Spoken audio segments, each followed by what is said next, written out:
He's lovely. Hi, everybody, and welcome to the second live stream of my podcast. We are live. We're here with Dr. Addyson-Zhang, and I'll sing you the song.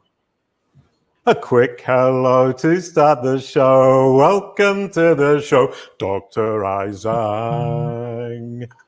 Oh my God, I love that. Yes, thank you so much. Brilliant. No, this is the second time we met. We met at the SEMrush thing in Global Marketing Day in New York. It was lovely meeting you there.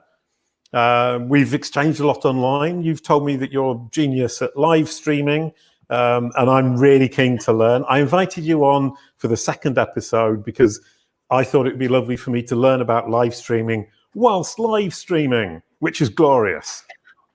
So meta, yes. Lovely to meet you. You're in Philadelphia, moving to Washington soon, but at the moment that's not possible. I remember all that from our conversation. You have a cat, you have a child, and you have the most wonderful mug ever in the whole world. Is this plug time already?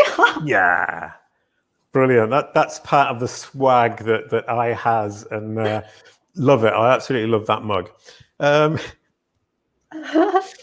Beautiful. Well, before starting, in fact, I told James Mulvaney, who was here last week, that he's part of an experiment. We've got this experiment building an internal knowledge graph using Wordlift. And I'm trying to build up presence on both podcasting and events and various other SERPs. And I've actually managed to get this event onto your personal brand SERP before the event actually takes place with the images, if we can show that. I took a screenshot of it earlier on, and we've got, when we search your name, you see the podcast. Unfortunately, it's not appearing on, there you go. You can see the podcast there, the two images from the podcast on your personal brand SERP. So the experiment is working. That's a small example. And this is all down to building an internal knowledge graph built around the podcast series, and linking you as an entity to me as an entity to the podcast, to the subject. There you go. And the subject is strategic live streaming for business development. Wow. Now, I know what live streaming means. I know what strategic means. And I know what business development means. But I've never tried putting them all together. So can we start off with live streaming? Yeah, totally. Yeah. You're live streaming on Facebook, YouTube, LinkedIn, Periscope, anything else? Yeah, all those, yeah. 5, because if you are using StreamYard, you can only go live simultaneously on 5 platforms. And so like I have my Facebook business page, my Facebook personal page, LinkedIn and Twitter and YouTube. So those are already 5 places. I wish I could also go live on Twitch. I'm waiting for StreamYard to allow us to add more platforms to go live. And do you actually know you don't have LinkedIn live yet? For those watching this right now or like watching the replay, so if you have access to LinkedIn live, now you can actually stream to LinkedIn events. And do you know, like everyone has this feature on LinkedIn, you can actually create a LinkedIn event. Maybe I can share my screen if you want. Yeah, no, actually, no. So I was actually going to say, I encourage everyone to go and look at that, because LinkedIn events, I actually created an event for this on Crunchbase and another one on LinkedIn, and then linked out to them from my site. And all 3 of them are now appearing in Google. And LinkedIn events is something I hadn't seen before, but it's not just for LinkedIn internal events. It's for any kind of event. Yeah, like you can. So like say that right now everyone is organizing an online summit. So if you are organizing one, maybe like, for example, in July, so now you can start promoting this event and you can invite people to join that event page, which is almost like a pop-up Facebook group. So people can join that, be a part of the LinkedIn event, and you can restream to the event page if you want. And so regularly, let's say that your event is in July, for example, and from now to July, every day you can, hey, the event is coming back, here's the teaser, this is one speaker, and then you can do another teaser, and you can do many things to engage the community and build up momentum until the day of the event. So here is my LinkedIn page. Right. And you can with see a nice here, lady saying hi, who's called Anna. So on the left side of the screen, you can see that here are the like some of the recent events I was invited and some of the events that I have created. So here, everyone has this feature. You can just create one. And you can add your own banner. If it's a big event, you can have, the headshot of all the speakers and, the name of the event, who is the organizer for me, my own brand. And then you can update information. You can add descriptions. And so once you create this, and you can use StreamYard to restream to here, to the event page. And it's almost like a private pop-up group, and you can update information. I love this feature. And even for you can see some of the other events I created for our LinkedIn local, for some online event. And I think this is great. Brilliant. Yeah. So I missed a trick then, because I created an event like that, but not for streaming directly using LinkedIn. And I should have told you about it, because you could have pushed it out there. I was just kind of thinking, I'm doing this knowledge graph experiment where I'm connecting the Crunchbase event to that one to my site and trying to push that out onto your brand serve, which is a trick. It doesn't actually bring me any business. And I forgot to actually talk to you about it. What a fool. So brilliant. So we've got these events. And the other thing about LinkedIn streaming is that I actually asked twice. When we met last time, I actually went away and asked LinkedIn. I asked twice. They refused twice, so I gave up. That was the wrong thing to do, wasn't it? Yeah, I should just keep trying. And as I shared with you earlier, Jason, before we went live, I have friends who got it the third time, the fifth time, and the eighth time. Like they just didn't give up. So just keep trying. And okay. Yeah, I forgot. If at first you don't succeed, try again. And in fact, it's try again. Yeah, that's the eighth time. So here's another thing, because I restream to different places. So after I restream and I actually download the video and I repurpose my video content. Do you know a platform called Otter, OTTER.ai? Otter. Oh, right. Okay. We've got hundreds of animals. We had Octopus last week. This week it's Otter. Okay, off you go. You're so funny. So what I do is that I download the video from either from StreamYard natively or from Facebook, YouTube, any other places. I download the video and I submit, I upload the video to Otter, so I can also share my screen. So automatically you will get a transcription of the video. It is free. It is pretty accurate. And what you do is let's say there's one paragraph and you want to hear the original voice. You can select that one paragraph and you can actually hear the person's original voice if you want to double check on accuracy. I love it. That's really amazing. Yeah, I've been using a thing called Descript, which isn't an animal, but there you go. It still works. You put your video on, and if you select the text, it transcribes the whole thing. And if you select the text and delete it, it will actually edit the video together for you. Oh, that's which interesting. Is amazing. And I found that with my voice, when I speak clearly, it's 95% accurate in the transcript. It's really, really, really, really good. Yeah, very good. I was using that because Lauren Baker was telling me about repurposing, which I've now got into. And now I'm going to have to get into streaming. I want to do the LinkedIn thing. I'm using Periscope because they're the only ones who'll let me stream. Totally. You mentioned Periscope. Here's another trick many people don't even know. Like on Twitter, Periscope and Twitter, they are connected. Do you know they have a media studio?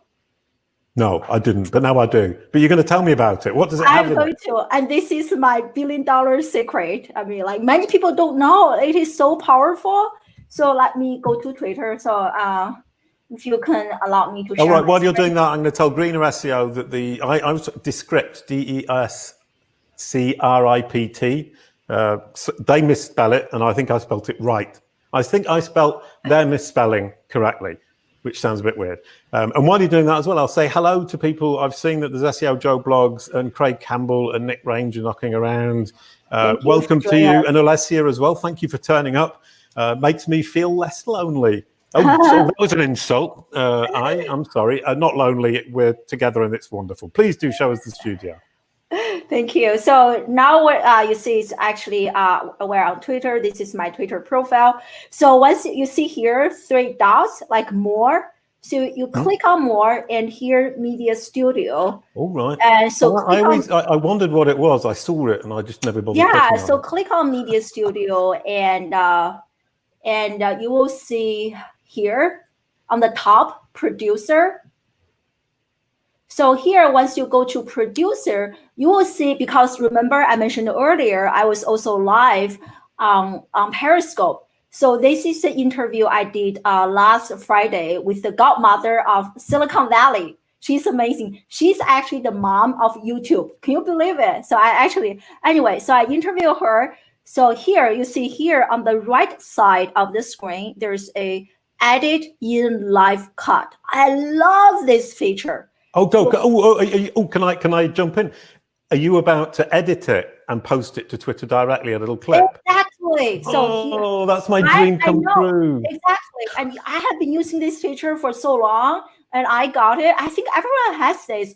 I have been using this since last year. So once you click on here, and you'll see the interview I did with Esther Wojcicki, and you can select, starting point and an end point, start here.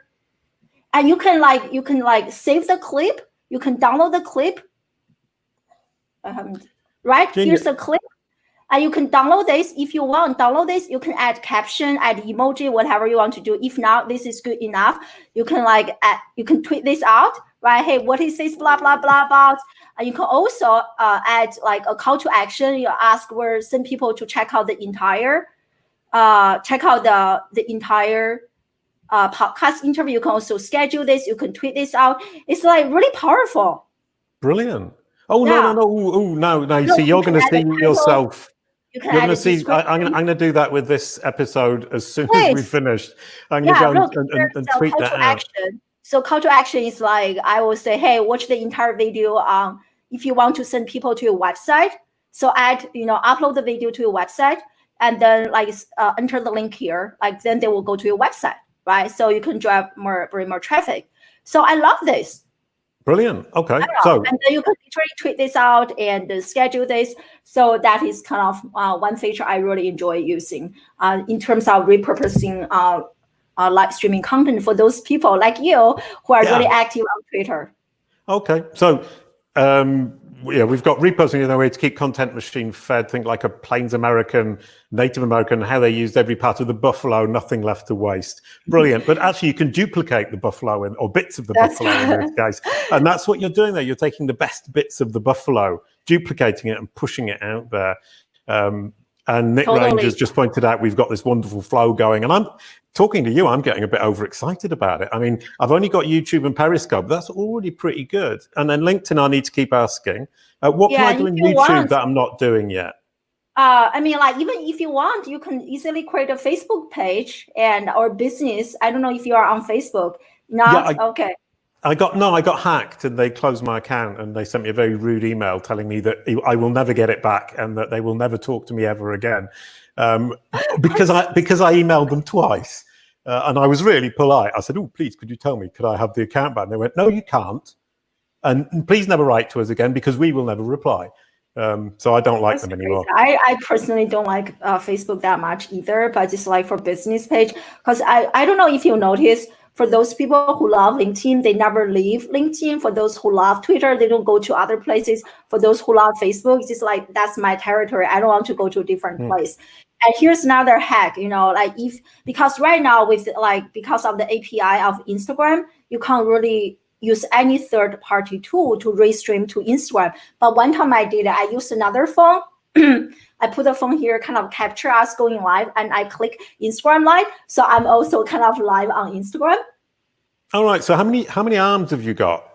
I mean, more than 2, I assume. Yeah, you're the octopus from last week. So you just use a tripod and you put your phone here, and then Instagram can get it. And then kind of technically, you are also going live on Instagram, and it's not live, but it's pretty good. I tried it only once. People watch it. So you were asking me about YouTube, and I haven't done much when I started, but I can share this with you. I haven't actually posted any original content on YouTube because my main platform is actually LinkedIn. But because I have been restreaming to YouTube, and now I have almost 300 subscribers. Like I do nothing on my YouTube page. Just people because I discovered you do one thing. You're awesome.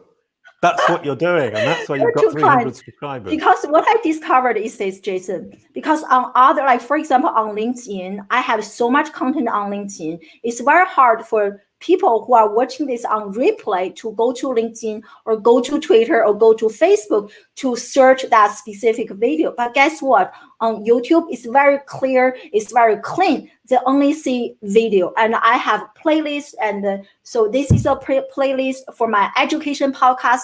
This is a playlist for my social media marketing podcast, and people knows exactly where to find that piece of content. So my YouTube channel is mainly for people who are actually watching the replay, and I'm slowly developing my subscribers that way, which is really interesting because I don't do anything on YouTube, and just see the channel is growing slowly, but organically. Yeah, very nice to see that. You're doing the verticals of each platform is associated with a particular group of people or type of person, and you're aiming at them in terms of whether it's live, whether it's playback, and how you're outreaching to them. Now, the next question, I mean, we've just talked about all the fun ideas of how you can live stream and different platforms and tips and tricks, and that was beautiful. But the two words that I was most curious about, strategic and business. Being strategic, is that just separating people into these pots? It is so important. And the number one mistake people make in terms of social media and live streaming is they just jump into live streaming, for example, without understanding. That's what I did. What is my business goal? Like for me, there has to be a perfect alignment between live streaming content and your overarching business goal. Okay, that is the first step. When I work with clients, I actually start with the end goal. What are you trying to accomplish? For example, a few years ago, I was trying to build myself to become known in the social media marketing space because that's what I was teaching at my university. So that's why I launched my very first live streaming show, focuses on social media specifically. You see the alignment? I want to become known in the social media marketing space. Therefore, I launched a show to help me, interview all those amazing people to build my social proof. So starting last year, I actually resigned from my professor position and started to build my own school. So I'm now in the education space, and so I want to have more parents discover me to send their children to my school. And how did I do that? I launched my second live streaming show, focuses only on education and disruptive education. That's kind of my t-shirt, disruptive learner. We disrupt the traditional educational model. So on that show, we discuss, debate, and disrupt education. And so far, you sent me an awesome downloadable PDF about disruptive education that I've now read. It's beautiful.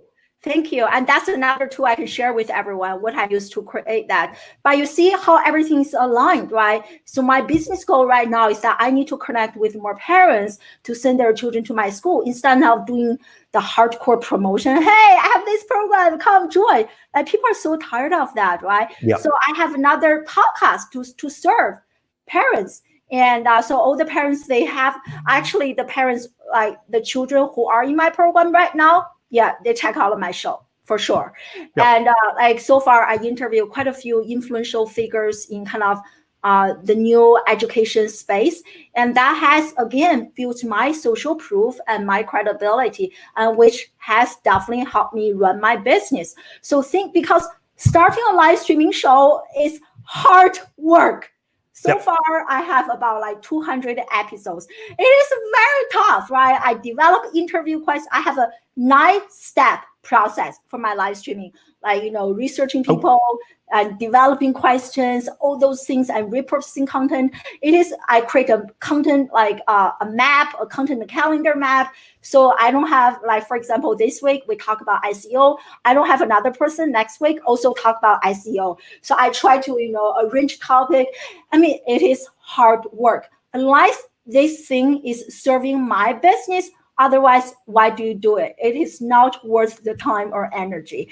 And but sorry, just to butt in there, one thing I did notice about what you just said is it's serving your business today, but your initial set of shows was social media, which was social proof, which was peer group approval, which is setting yourself up for that next step, which does serve your business. So the first one didn't directly serve your business. It was a preparatory step to allow the second one to launch pad. 100%. Yes. And also because I grow, right? You grow, I grow. So when I launched my first show, that was like 3 years ago, I was kind of slowly venture into, social media marketing, like entrepreneurship. I had no idea what I was doing. But over the last 3 years, I have grown a lot. As I have grown, like, I have bigger dreams, but even like social media marketing and at my school, it is still an element. So we have 3 foundations at my school. One is new media. So we talk about branding, social media marketing. So still serving my goal. And the second one is a life skill. The last one is